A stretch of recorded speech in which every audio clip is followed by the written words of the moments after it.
केडिया से बात करते हैं अब। सुशील, गुड मॉर्निंग। सुशील, क्या ये मार्केट अब जा रहा है वापस ऑल टाइम हाई पर?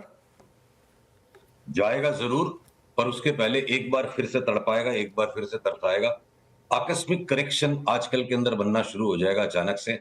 और ये ऑल टाइम हाई पे बाजार जाएगा कि नहीं, ये बात बड़ी संदेहास्पद दोबारा लगने लगेगी।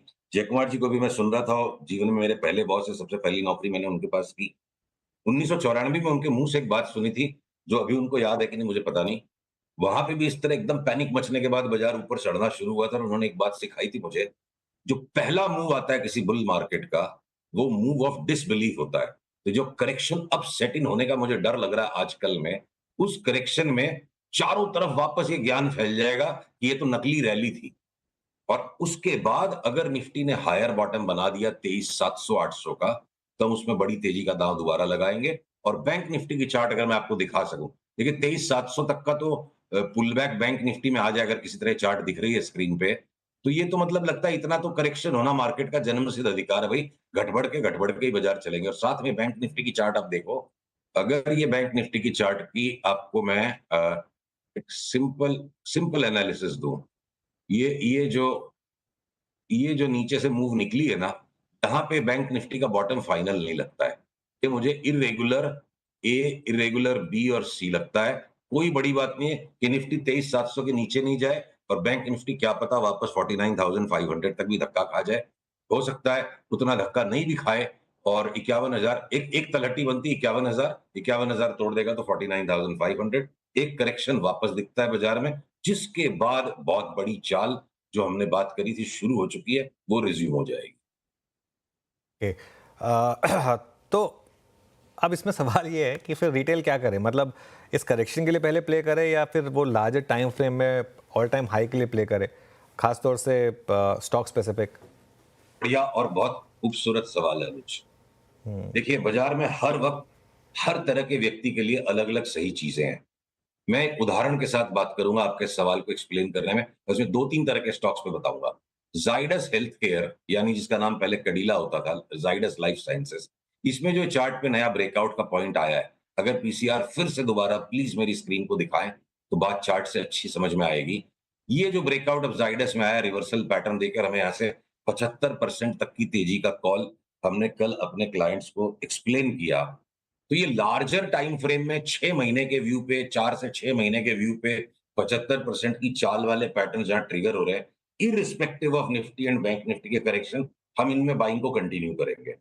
पर अगर हमने ओएनजीसी में बड़ी तेजी लगती है, या ये जो फ्रेश ब्रेकआउट्स नहीं, ऑलरेडी एक चाल सर्टेन हो गई, उसके हम पुल बैक के इंतजार के लिए हाथ को रोक लेंगे, बाइंग को रोक लेंगे, जहां पे ऑलरेडी एक रैली आ चुकी है। तो शॉर्ट सेलिंग करने लायक कोई बहुत ही रेयर स्टॉक्स होंगे, और वो बहुत ही किसी रेयर प्राणी का काम है। एक और उदाहरण कृपया मुझे दिखाने दीजिए पीएनबी की इस चार्ट से। प्लीज पीसीआर टॉलरेट करें। अब वापस से स्क्रीन को दिखाइए। देखिए, पीएनबी पे हमारा 80% की व्यू का कॉल है। अपनी बात हो चुकी है, 160 180 तक जाएगा।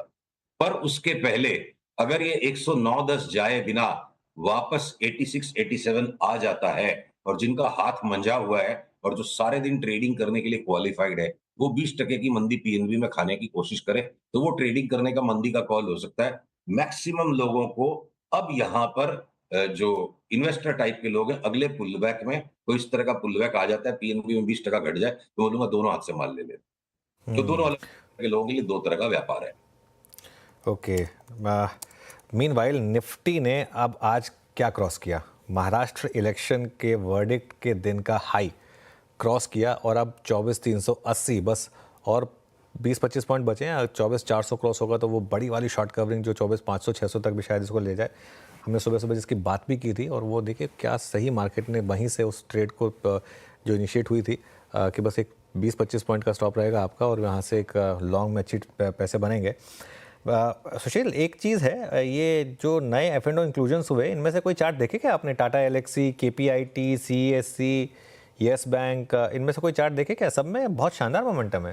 टाटा एलेक्सी और केपीआईटी, जिसको बिरला सॉफ्ट कहते हैं, इन दो पे हम बहुत ज्यादा बुलिश हैं। बिरला और सॉफ्ट पहले, सीएस बिरला सॉफ्ट नहीं, सॉरी सुशील, बिरला सॉफ्ट अब पहले वो था, उसके बाद वो डीमर्जर वगैरह हो गया, तो वो भी अलग से स्टॉक अब एग्जिस्ट करता है। केपीआईटी और वो अब पहले एक ही कंपनी थी ये, अब अलग अलग हो गए हैं, लेकिन अब दोनों का अपना रीजनेबल ट्रेडिंग हिस्ट्री हो गई है। दोनों थोड़ा कंफ्यूजन ना हो जाए इसके लिए। कंफ्यूज हूं मैं जब फ्यूचर्स करने की कोशिश करता हूँ बिरला सॉफ्ट में, मुझे सौदा केपीआईटी में करना पड़ता है। हाँ, वो होगा। तो वो अगर अब जो भी है कहानी, पर जो भी भाव आ रहा है फ्यूचर्स का केपीआई टेक के नाम से, और है वो बिरला सॉफ्ट, हमें उसमें स्पर्ट लगता है बड़ा अगले 1 डेढ़ महीने में।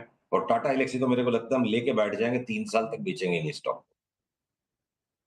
क्या भाव ऊपर में बन जाएगा पता नहीं है। ओके, टाटा एलेक्सी 7100 पे। अच्छा सुशील जी, एक दो बास्केट और जहाँ पे अब स्ट्रेंथ दिखाई दे रही है, जरा प्लीज़ उस पर एक अपनी नज़र रखिएगा, मतलब नज़र क्या कहती है बताइएगा।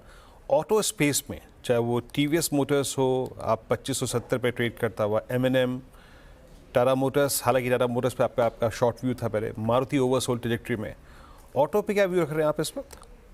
टाटा मोटर्स पे मैं आपसे पिछले इंटरव्यू में बेशर्मी की तेजी का कॉल दे चुका हूं। 1200 रुपए का कॉल हम टाटा मोटर्स में निकाल चुके हैं, आप उसको मिस कर रहे हैं।